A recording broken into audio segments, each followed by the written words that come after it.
Hello friends, so welcome to exam B पर आपका स्वागत है। मेरा नाम है रवि एंड आज की जो हमारी वीडियो होने वाली है ये बेसिकली हम बात करने वाले इसमें ईपीएफओ का जो अभी हमारा एसएसए का पेपर हुआ है, सोशल सिक्योरिटी असिस्टेंट। ठीक है, तो उसमें जो जो पेपर दिए गए हैं, जो अलग अलग शिफ्ट में पेपर हुए, उसमें क्या नॉर्मलाइजेशन होगा, कट ऑफ क्या हो सकता है, उसके बाद जो हमारा रिज़ल्ट है, जो मतलब अभी जो ये हमारे अलग अलग शिफ्ट में पेपर हुए हैं, इनका रिज़ल्ट कब तक आएगा। ठीक है, ये हम यहाँ पर डिस्कस करने वाले हैं। बेसिकली 4 अलग अलग दिन पे पेपर हुए, 17, 21, 22 एंड 23 को दो दो शिफ्ट भी थी हर दिन, तो ऐसे 8 पेपर हुए हैं टोटल।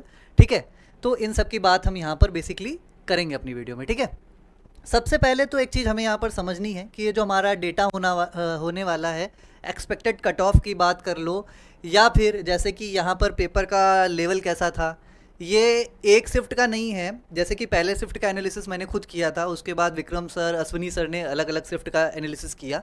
ठीक है, तो उसमें क्या था, हम लोग के जो कोर्स में अलग अलग बच्चे थे जो पेपर देने गए थे, उनसे हम लोगों ने डायरेक्टली बात की। उसके बाद जो हमारा कवरेज था, ये सारी चीज़ें कि पेपर कितना आपको ईज़िली आप कर सके, कितना पेपर का पार्ट ऐसा था कि जो आप समझ ही नहीं पाए, या कितना पार्ट ऐसा था कि एक दो स्टेटमेंट से आप कर सकते थे या एलिमिनेट कर लिया। ये सब बातें हम लोगों ने वहाँ पर की। मोस्टली अगर बात करें सारे शिफ्टों के बच्चों को देखा जाए मिलाकर, तो अराउंड 300 प्लस स्टूडेंट्स थे, कैंडिडेट्स थे, जिनसे हम लोगों ने बात की अलग अलग। जिसमें से पहली शिफ्ट का जब मैं एनालिसिस कर रहा था तो उस दौरान ही मैंने लगभग 45 प्लस स्टूडेंट से अलग अलग बातें की, उनसे मैसेज मतलब उन्होंने ही बेसिकली मैसेज दिया था। जो हमारी वेबसाइट है उस पर आप बिल्कुल एज जैसा कि पेपर आया था उसका पीवाईपी भी देख सकते हो। हम लोगों ने जो पीवाईपी था वो भी डाला हुआ है, एग्जाम भी वेबसाइट पे वो पड़ा हुआ है, आप उसको भी देख सकते हो। आप समझ जाओगे उससे मतलब कि हाँ, पेपर कितने लोगों से पूछकर बनाया गया, ऑथेंटिक बिल्कुल एग्जैक्ट जैसे क्वेश्चन आए थे हम लोगों ने वैसे ही क्वेश्चन वहाँ पर बनाए हैं।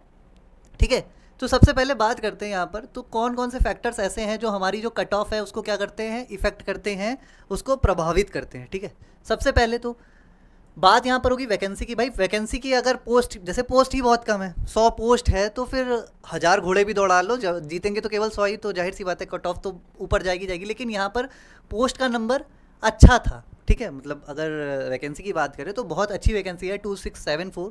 उसके बाद अभी जो हमारा स्टेज ये वाला हुआ है, 1 हुआ है, इसके बाद स्टेज 2 के लिए इसमें 10 गुना बच्चे यहाँ पर बुलाए जाएंगे। यानी कि कितने बच्चे आएंगे, 26,740 अप्रॉक्स बच्चे यहाँ पर जाने वाले हैं। इतने बच्चे यहाँ पर आपके पेपर स्टेज 2, जिसको हम स्किल टेस्ट कह सकते हैं, उसमें जाएंगे। ठीक है, जिनसे बात मैंने की थी, ठीक है, अश्विनी सर ने अलग अलग बच्चों से बात की, उसी तरह विक्रम सर ने बात की। ठीक है, तो इन लोगों ने जो बात की तो वहाँ पर हम लोगों ने उनसे एक क्वेश्चन ये भी किया था कि कितने बच्चे पेपर देने आए थे, मतलब आपकी जो शिफ्ट थी बेसिकली उस रूम में कितने बच्चे थे। तो अनुमानता जो मतलब एक अनुमान कह सकते हो आप, तो सबने लगभग ये बताया कि सर ऑलमोस्ट सारे बच्चे आए थे, 2 4 5 बच्चे ऐसे थे जो बच्चे नहीं आए थे। तो ऑलमोस्ट मोर देन 80% वहाँ पर क्या थी, अटेंडेंस थी। मतलब बहुत ज़्यादा इसकी वजह से इम्पैक्ट नहीं पड़ने वाला है कि बहुत कम बच्चे आए थे, ऐसा नहीं है। अच्छे खासी मात्रा में बच्चे पहुँच गए हैं, यानी कि कट ऑफ पर इसका एक अच्छा जो असर हो सकता था वो अब नहीं पड़ेगा, कट ऑफ वही बनी रहेगी जो होनी चाहिए। ठीक है, नंबर ऑफ़ क्वेश्चंस, अगर क्वेश्चन की संख्या बहुत ज़्यादा होती है तो बच्चों पर एक मेंटल प्रेशर बिल्ड होने लगता है। ठीक है, तो जाहिर सी बात है इससे हमारी इफ़िशियंसी थोड़ी सी प्रभावित होती है। टाइम थोड़ा सा यहाँ पर कम था, हर क्वेश्चन पर 1 मिनट ही हमें था। आप देख सकते हो 150 क्वेश्चन थे, 150 मिनट्स भी थे, तो ये एक बड़ा रोल प्ले करेगा। दूसरी बात, इन्होंने ये क्लियर नहीं किया। बेसिकली जब मैंने फर्स्ट पेपर का एनालिसिस किया था तो उस दौरान भी बहुत सारे बच्चे ये पूछ रहे थे, सर क्या अलग अलग सेक्शनल टाइमिंग दी जाएगी, हम ये सेक्शन जंप कर सकते हैं कि नहीं कर सकते। तो उस तरह की जो बहुत सारी प्रॉब्लम थी, तो जो फर्स्ट पेपर देने गए थे, फर्स्ट शिफ्ट का पेपर देने गए थे बेसिकली, वहाँ पर उनको ये बिल्कुल नहीं पता था। तो बहुत से बच्चे ऐसे थे जिनसे जब मेरी बात हो रही थी तो वो थोड़ा सा दुखी थे कि सर जो है मैथ्स के मैं क्वेश्चन मुझे स्किप करने पड़े, क्योंकि टाइम मेरा बहुत ज़्यादा कंज्यूम हो गया रीजनिंग में। और फिर मैंने मतलब जानबूझ के स्किप किए, सोचा था कंप्यूटर अच्छा कर लेंगे, लेकिन कंप्यूटर में क्वेश्चन इतने टेक्निकल आए थे, इतने प्रैक्टिकल हो गए थे कि सर फिर वो हैंडल ही नहीं हो पाए। ठीक है, तो एक ये बात थी। तो टाइम यहाँ पर बहुत, जो फर्स्ट और सेकंड शिफ्ट थी उनके काफ़ी बच्चों का टाइम मिसमैनेज हुआ है। नेगेटिव मार्किंग हालांकि यहाँ पर बहुत ही कम दिख रही है, 1/4 की, है ना। इसकी बात हम आगे करते हैं। लेवल ऑफ एग्ज़ाम कैसा था, ये एक बड़ी बात है कि जो हमारा एग्ज़ाम था उसका पैटर्न कैसा था, लेवल कैसा था। तो यहाँ पर ये ध्यान रखने वाली बात है, कंप्यूटर कितना भी अच्छा बच्चा था, जो एक्सीलेंट था, मतलब जो इवन बीटेक होल्डर भी थे वहाँ पर, वो 10 में से 5 ही क्वेश्चन कर पाए, 5 नहीं कर पाए। तो आम बच्चे की जो जनरल कैंडिडेट है उसकी सोचो, मतलब जो जो नॉर्मली ग्रेजुएशन करता है, आप उसकी बात सोचो, ठीक है। तो वहाँ पर एक बहुत बड़ा प्रॉब्लम क्रिएट किया कंप्यूटर ने। 10 क्वेश्चन थे लेकिन बहुत ही हार्ड लेवल के आए थे, ठीक है। अब हम बात करेंगे कि नॉर्मलाइजेशन होगा या नहीं होगा, ठीक है। तो जो एनटीए है उसने अपने उसमें सर्कुलर में साफ साफ बोला हुआ है कि भाई नॉर्मलाइजेशन होगा अगर पेपर एक से ज़्यादा पालियों में शिफ्ट में कंडक्ट कराया जाता है, ठीक है, मॉडर, ठीक है। उसको यहाँ पर उन्होंने आप पढ़ सकते हो। If the examination is held in more than one session, the score across various sessions will be equated following standard practice to adjust for slight differences in difficulty level of different test batteries used across the session, ठीक है। ये बातें इन लोगों ने यहाँ पर बताई है, तो मतलब खुद इन्होंने क्लियर कर दिया है। चाहे वो स्किल टेस्ट हो, पहली बात स्टेज 1 जो अभी दे चुके हैं बच्चे, और जो स्किल टेस्ट है, दोनों में स्किल टेस्ट हालांकि क्वालिफाइंग है, बट क्वालिफाइंग मार्क्स क्या होंगे ये अभी तक डिस्क्लोज नहीं किया गया है। उसमें भी एम्बिग्यूटी बनी हुई है। सरकार मतलब जो एनटीए है वो अपनी तरफ से एक एक जो कट ऑफ होगा वो डिक्लेयर करेगी और उसको पार करने वाले बच्चों को लिया जाएगा, ठीक है। अगर स्किल टेस्ट भी एक से ज़्यादा शिफ्ट में होगा तो वहाँ पर भी नॉर्मलाइजेशन होगा, स्टेज 1 में तो होगा ही होगा, ठीक है। ये बात उन्होंने क्लियरली लिखी हुई है। अभी बात करते हैं जो हमारा मेन फैक्टर था, वैकेंसी, ठीक है। वैकेंसी 2674 थी, ठीक है। आप जानते ही हो 10 गुना बच्चे बुलाए जाएंगे स्किल टेस्ट के लिए, 26,740 अक्रॉस बच्चे जाएंगे पेपर देने। इसमें देखो जनरल और ओबीसी डब्ल्यूएस ये सब मैं नहीं कर रहा हूँ, जो जिस कैटेगरी का है उस हिसाब से अपनी चीज़ों को ऊपर नीचे आप अभी कर लेना, ठीक है। मेरी इतनी वैकेंसी थी, जनरल में इतनी थी, वो बाद में कर लेंगे हम लोग। अटेंडेंस हम बात कर ही चुके हैं। इशू ऑफ सेक्शनल टाइमिंग बहुत प्रॉब्लम हुई ना, जैसा बताया कि भाई मिसमैनेजमेंट इतना हुआ है इसकी वजह से कि बच्चों के बहुत सारे मतलब मैथ्स के क्वेश्चन बाद में वो बोल रहे थे कि सर जो स्किप किया था वो आता था, बट सॉल्व करने में टाइम जाता है, इस वजह से हम आगे बढ़ गए और आगे फिर हमारे साथ तो ब्लंडर ही हो गया, ठीक है। तो एक प्रॉब्लम तो हुई वो लेवल ऑफ क्वेश्चन, ठीक है। सबसे पहले हम यहाँ रीजनिंग को देखते हैं। मतलब ये बच्चों का कहना था कि मैंने 18 क्वेश्चन किए हुए हैं, लेकिन अभी जब आपने जो अश्विनी सर ने उसको सॉल्व करवाया रीजनिंग को, ठीक है, तो वहाँ पर हम लोगों ने मतलब हमारे तो इतने ही करेक्ट हो रहे हैं, तो हम लोगों ने जब एवरेज निकाला, ठीक है, यहाँ पर हम तीनों लोग बैठे थे, मैं, विक्रम सर और अश्विनी सर, हम लोग बैठे रहे काफ़ी देर तक। हम लोगों का एनालिसिस चलता रहा कि यार उससे बात करो, जो मतलब अब हमारी नज़र में भी जो बच्चे होते हैं, जो इनरोलमेंट होते हैं, उसमें भी हम लोग देखते हैं ना कोई ये थोड़ा सा ज़्यादा अच्छे से रीजनिंग कर सकता है, तो उससे बात की कि भाई तू बता तुम्हारा सबसे मैक्सिमम स्कोर क्या रहा।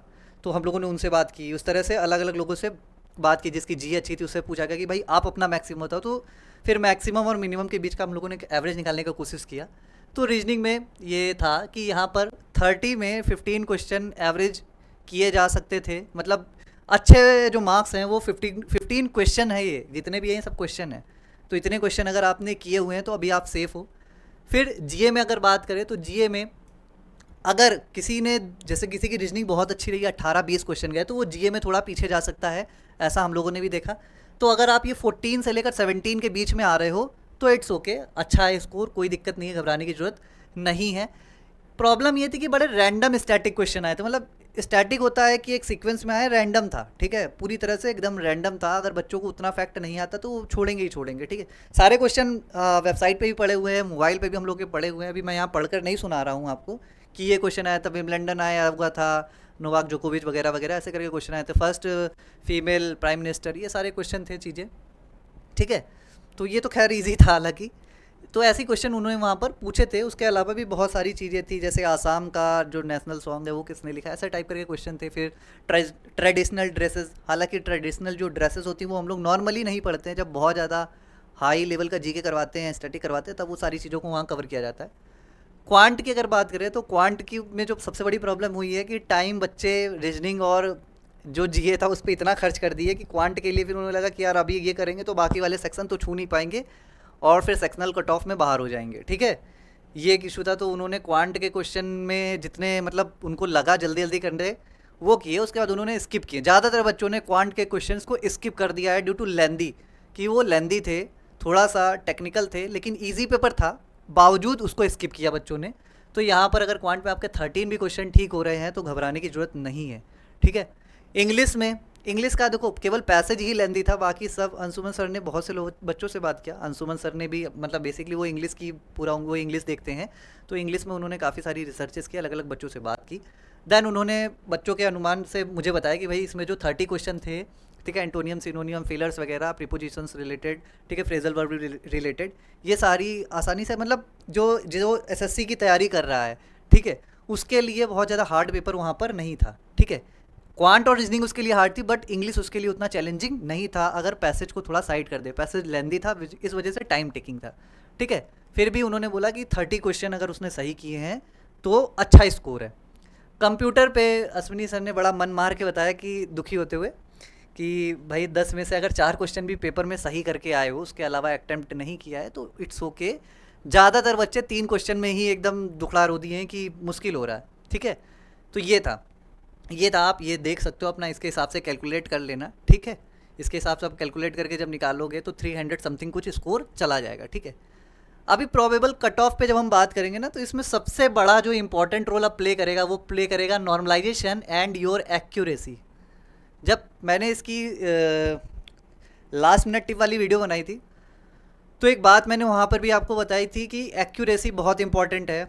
अगर आपने एक्यूरेसी से क्वेश्चन अटैम्प्ट किए हुए हैं, ठीक है, क्वेश्चन को ज़्यादा अटैम्प्ट करने की बजाय आपने सही वाले ज़्यादा किए हुए हैं और फालतू का रिस्क नहीं लिया या कैलकुलेटेड रिस्क ले रखा है, तो बहुत अच्छा है। क्योंकि जब नॉर्मलाइजेशन होता है ना, तो वहाँ बच्चों के नंबर ऑफ़ अटैम्प्ट्स देखे जाते हैं कि 100 में से उसने कितने क्वेश्चंस अटैम्प्ट किए हैं और उसमें से कितने क्वेश्चन गलत हुए हैं। जिसके क्वेश्चन ज़्यादा गलत होते हैं, हमेशा याद रखना कि नॉर्मलाइजेशन में उसका घाटा होगा ही होगा। ठीक है, नॉर्मलाइजेशन वो प्रोसेस होती है एक तरीके से, पहली बात तो ये पूरी तरह से पारदर्शी नहीं होती, इट इज़ नॉट ट्रांसपेरेंट। ये अपने जो इसका तरीका होता है वो ट्रांसपेरेंट नहीं होता है। इसमें ये चेक करते हैं कि बच्चे की एक्यूरेसी कितनी थी। अगर उसने कम क्वेश्चन किए पर ज़्यादातर क्वेश्चन सही हैं, तो अब ये अनुमान लगाया जाता है, ये वहाँ पर वो लोग सोचते हैं कि अजप्शन लेते हैं कि बेसिकली पेपर ये कठिन था, इस वजह से बच्चे ने फालतू का अटैम्प्ट नहीं किया, तो वहाँ पर उसको स्कोर ज़्यादा मिलता है। ठीक है, ये बात आपको यहाँ पर ध्यान रखनी। तो जिनकी एक्यूरेसी अच्छी थी, अगर आपकी एक्यूरेसी मोर देन 80% आई है, ठीक है, ये याद रखना है, अगर यहाँ पर आपकी एक्यूरेसी मोर देन 80% है, तो नॉर्मलाइजेशन में आप एडवांटेज में आओगे। यहाँ पर क्वेश्चन से एडवांटेज कितना मिलेगा? कम से कम 2 से 3 क्वेश्चन का एडवांटेज मिलेगा। अब 2 से 3 क्वेश्चन आप जोड़ लो, कम से कम 12 नंबर जाएगा, मतलब इससे ज़्यादा होगा, कम तो नहीं होगा। ठीक है, मतलब 8 से 12 से ज़्यादा नंबर का एडवांटेज मिल सकता है, पर उससे कम एडवांटेज नहीं मिलेगा। ठीक है, ये चीज़ आपकी यहाँ पर सबसे important role probable cut off में करने वाली है। तभी लास्ट में बच्चों का कमेंट आता है कि सर उसका सिलेक्शन 86 में हो गया, 86 सपोज दैट कि उसका सिलेक्शन 86 में हो गया मार्क्स में, मेरे 92 में मेरा क्यों नहीं हुआ? तो भाई आपका इसलिए नहीं हुआ क्योंकि आपकी एक्यूरेसी ख़राब थी, इस वजह से आपका नॉर्मलाइजेशन में स्कोर पीछे घसीट दिया गया है। ठीक है, ये ध्यान रखना होता है। नेगेटिव मार्किंग 1/4 थी, बिल्कुल सही है, बट जब इसको आप मार्क्स में देखते हो ना, तो 4 मार्क्स का एक क्वेश्चन वो तो गया ही गया, साथ में वो 1 नंबर और लेके गया, यानी उसने टोटल कितने नंबर पीछे किया आपको? 5 नंबर पीछे किया, 5 नंबर आपके पीछे गए हैं। ठीक है, जिनको ये लग रहा है ना कट ऑफ बहुत ऊपर जाएगी, बहुत ऊपर जाएगी, भाई ये सब इतने इंपॉर्टेंट रोल प्ले करेंगे ना लास्ट में कि कट ऑफ अपने आप नीचे आएगी। ठीक है, टाइम एलोकेशन सबके साथ खेल हुआ है। फर्स्ट डे जिनका पेपर था, फर्स्ट शिफ्ट हो चाहे सेकंड शिफ्ट हो, उनके साथ बड़ी दिक्कतें हुई हैं। एक्चुअली में सबसे पहली शिफ्ट में जो अर्थमेटिक जो थी वही आई थी, बेसिक आई थी, एडवांस नहीं आई थी, लेकिन सेकंड जो शिफ्ट था वहाँ से एडवांस अच्छे लेवल पे स्टार्ट हो गई थी, तो थोड़ा सा तो पेपर नॉर्मलाइजेशन तो 100% होगा, क्योंकि फर्स्ट जो शिफ्ट थी उसमें बेसिक मैथ अच्छी आई थी, जबकि जो सेकंड शिफ्ट थी उसमें उन लोगों ने क्या किया कि एडवांस मैथ के क्वेश्चंस को ज़्यादा कर दिया। तो गलत तो है ही है कि अगर पहले में नहीं दिया तो दूसरे में क्यों दिया, तो ये चीज़ थी। कंप्यूटर पहले में ज़्यादा हार्ड था, दूसरे में कंपैरेटिवली थोड़ा सा ईजी था, बहुत ज़्यादा नहीं लेकिन थोड़ा सा ईजी था, तो ये एक इंपॉर्टेंट रोल है, इस वजह से नॉर्मलाइजेशन होगा। 2 से 3 क्वेश्चन मैं कह रहा हूँ मिनिमम, इससे ज़्यादा ही क्वेश्चन का गेन मिलेगा आपको। ठीक है, जिनका उन शिफ्टों में पेपर पड़ा है। ठीक है, उस पर एक अलग से वीडियो विक्रम सर आपकी बना देंगे कि किस तरह से किस शिफ्ट में आपके नंबर ज़्यादा कम हो सकते हैं। ठीक है, लेवल ऑफ क्वेश्चन क्या थे? मॉडरेट टू टफ पहले ही बता दिया गया। सेफ स्कोर अगर आपके 310 भी बन रहे हैं, मतलब मोर देन 50% अगर आप बन रहे हैं, तो अभी आप सेफ हो, बिल्कुल चिंता करने की जरूरत नहीं है। रिजल्ट कब आएगा भाई? केवल 2 दिन इंतजार और कर लो, आज हो ही गया है, 2 दिन इंतजार कर लो। उन्होंने अपनी साइट पे खुद बोला हुआ है कि 2 से 3 दिन में वो रिजल्ट डिक्लेयर कर देंगे। ठीक है, आप आराम से जाकर वहाँ पर देख सकते हो। ठीक है, ये चीज़ उन्होंने वहाँ पे बताई हुई है। ठीक है, फिलहाल ये जो वीडियो थी इसमें जो हमारा स्कोर सिर्फ जो बता दिया गया है, यानी कट ऑफ आपकी बेसिकली नॉर्मलाइजेशन के बाद 310 के आसपास बनेगी, शिफ्ट वाइज या हल्की सी ऊपर नीचे होगी वो विक्रम सर अच्छे से समझा देंगे। सो इस वीडियो में अभी फ़िलहाल इतना ही था। अगर आपको वीडियो पसंद आई तो प्लीज़ लाइक कर दीजिएगा, एंड चैनल पर अगर नए हैं so do subscribe the channel, and thank you.